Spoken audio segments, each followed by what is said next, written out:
The Fall of Ruelles. My name is Melvin Stevenson. I was sitting outdoor at the back of some large estate, next to an acquaintance named Edgar Gibbs. The weather was fine and we were playing a game. It may have been checkers. A young woman brought out a couple of baskets and fruits and healthy snacks. Edgar and I barely knew each other.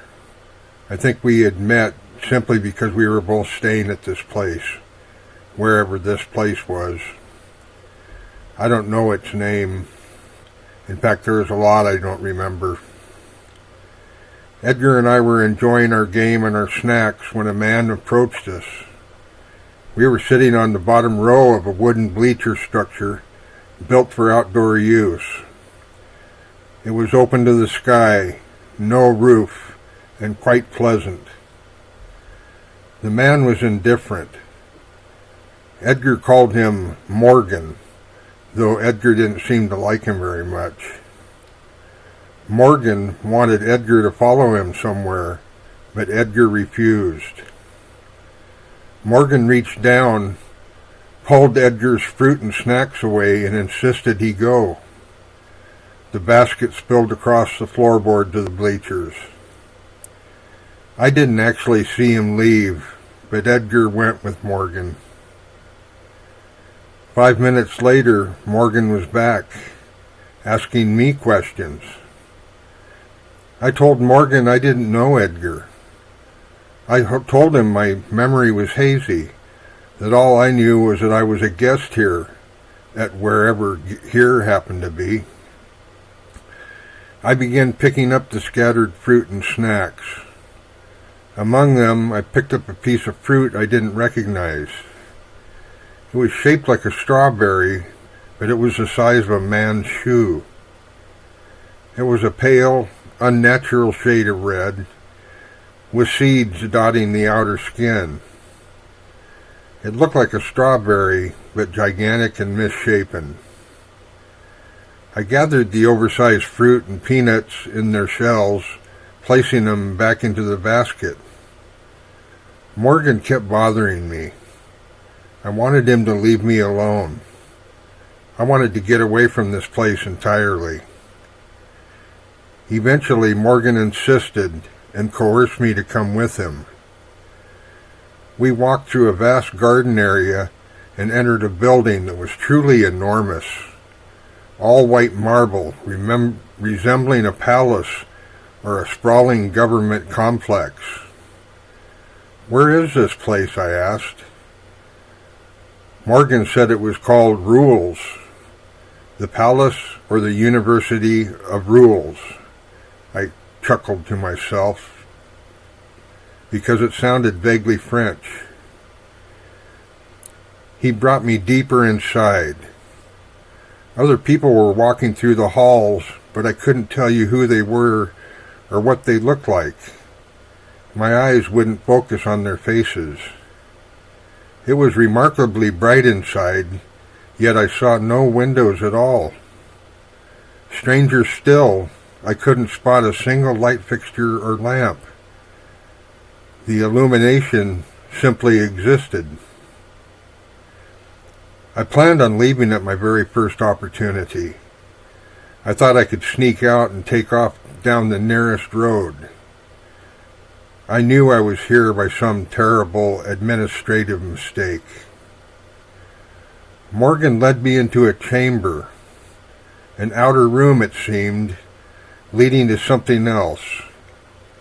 He told me to sit down and said he would be back. He left, and I waited for a few minutes. The next thing I knew, a heavy drowsiness washed over me. My last fading thought was a quiet panic. Had something been in the fruit I had eaten? When I woke up later, I was still in the same outer room. To my horror, some kind of cast was fitted on my right forearm, secured tightly at the elbow. It was made of a seamless white plastic retrofitted with thick protruding tubes. It almost looked to me like a strange piece of medieval armor. It sent a jolt of alarm through me, though curiously, I felt no pain. Morgan walked back in and remarked offhandedly that the cast had been necessary. He offered no further explanation. He was evasive as usual, then left me alone once more. I sat there resolving to figure out how to dismantle the cast and escape. I noticed that when I was wearing a strange tunic that reminded me of a hospital gown. I wondered what in God's name was happening to me. I looked around. No one was in sight. I began to pull and pry at the white plastic. Everything went blank. I don't know how long I was out. When consciousness returned, the cast was gone. I must have gotten it off by myself. In the haze of missing time, I seem to remember unhooking a large tube. A tube I felt certain had been poked directly through my skin.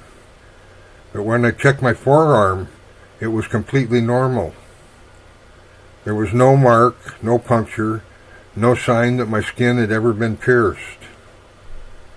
I was still in the odd outer room. A couple of women dressed entirely in white entered, but they didn't say anything.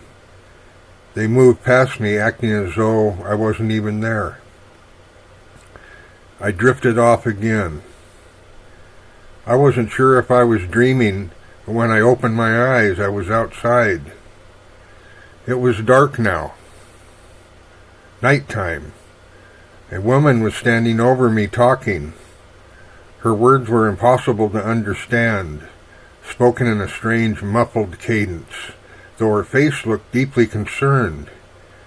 She was wearing a grand evening gown ornate and lavish, like something a woman of tremendous wealth would wear to the opera.